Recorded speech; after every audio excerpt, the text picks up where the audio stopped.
रूबरू कार्यक्रम में आज हम मौजूद हैं राजधानी के IITO स्थित दिल्ली टैक्स बार एसोसिएशन के ऑफिस में, जहां पर स्वतंत्रता दिवस के उपलक्ष्य में एक कवि सम्मेलन का आयोजन किया गया है। हमारे साथ मौजूद हैं मानवता अभियान के अध्यक्ष तथा all India tax advocate forum के president M.K. Gandhi ji. M.K. Gandhi ji, रूबरू कार्यक्रम में आपका स्वागत है। बहुत बहुत धन्यवाद शर्मा जी। हाल ही में आपको हिंदी एकेडमी का सदस्य मनोनीत किया गया है, जो कि अपने आप में एक बहुत बड़ी उपलब्धि है। क्या कहेंगे इसमें? हिंदी एकेडमी दिल्ली का जहाँ तक प्रश्न है, हिंदी एकेडमी हिंदी के प्रचार प्रसार के लिए पूरी दिल्ली में जन जन तक हिंदी का बारे में पूरी जानकारी मिले, कवियों के माध्यम से, कविताओं के माध्यम से, नाट्य मंचों के माध्यम से, और हिंदी जगत का कवियों को विशेष रूप से गली गली तक कवि सम्मेलन हो, ताकि हिंदी के प्रति प्यार उमड़े। और हिंदी एकेडमी में ये तय किया गया था कि पूरी दिल्ली में कोई भी रेजिडेंट्स वेलफेयर एसोसिएशन चाहेगी कि उनका कवि सम्मेलन हिंदी एकेडमी में कराए, तो वो हिंदी एकेडमी के सहयोग से अपने यहाँ अपने मंच पर कवि सम्मेलन करा सकते हैं। उसमें कोई भी दिक्कत नहीं है। कोई भी संस्था जो हिंदी अकादमी को अप्रोच करेगी, उसके वहाँ जो भी कवि, हिंदी के कवि जो उनके पैनल पर हैं, अच्छे अच्छे कवि, जो कवि देश की समस्याओं को बताते हैं, उसके रचनात्मक हल बताते हैं और मूल्यों को समझाते हैं, मानवीय मूल्यों को, वो तमाम कवि वहाँ पर जाएंगे, चाहे वो हास्य रस के हों, श्रृंगार रस के हों, वीर रस के हों।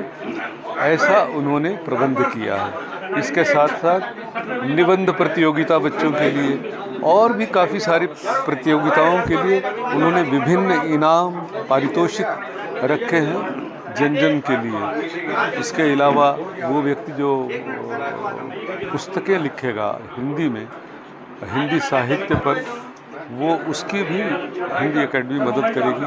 ऐसे काफ़ी सारी चीज़ों को लेकर के हिंदी एकेडमी जन जन तक पहुंचेगी, ऐसा मेरा मानना है। आप भी पिछले करीब 27 सालों से, 1997 से आप हर साल और साल में और भी कई कवि सम्मेलन आयोजित करते आ रहे हैं हिंदी कविताओं के। क्या उसके पीछे सोच, क्या मकसद? बेसिक बात यह है, मैंने आज अपने कवि सम्मेलन में भी कही, वो है हर जगह मानवीय मूल्यों को स्थापित करना, मानवता का अलख जगाना। मैंने एक छोटी सी बात कही थी, एक और एक होते हैं दो, ऐसा कहते हैं आम नर नारी। एक और एक होते हैं तीन, ऐसा कहते हैं व्यापारी।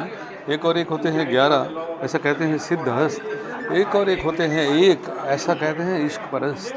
हमारी तो इश्क परस्तों वाली बात है। हर प्रश्न का उत्तर एक है, मानवता और अहिंसक समाज। एक ऐसे समाज का निर्माण हो जहाँ व्यवस्था के लिए स्वयं लोग आगे आए। एक अहिंसा वाला ऐसा समाज हो जहाँ किसी भी प्रकार की हिंसा नहीं हो, जहाँ पर व्यवस्थाओं को चलाने के लिए पुलिस तक की ज़रूरत न पड़े। एक ऐसा राज्य की स्थापना हो, उसी की तरफ बढ़ाने का और जो हमारी सदैव रुचि रही है। अहिंसा होगा तो समृद्धि आएगी, विद्या होगी तो हमारा देश बहुत आगे बढ़ेगा। आज भी हमारा देश सिरमौर है।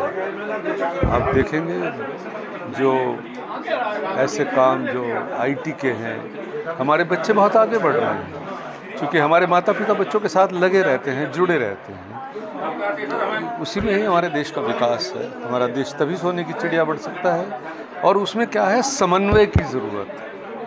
समन्वय ही एकमात्र रास्ता है अहिंसा के साथ सबको मिला करके चलने का। सबका विकास तभी संभव है। बहुत बहुत धन्यवाद गांधी जी। हमारी शुभकामनाएं आपके साथ हैं। इसी तरह से आप समाज के विकास के लिए सामाजिक कार्यों में लगे रहेंगे। कैमरामैन राजेश के साथ VP Sharma, INS। Thank you.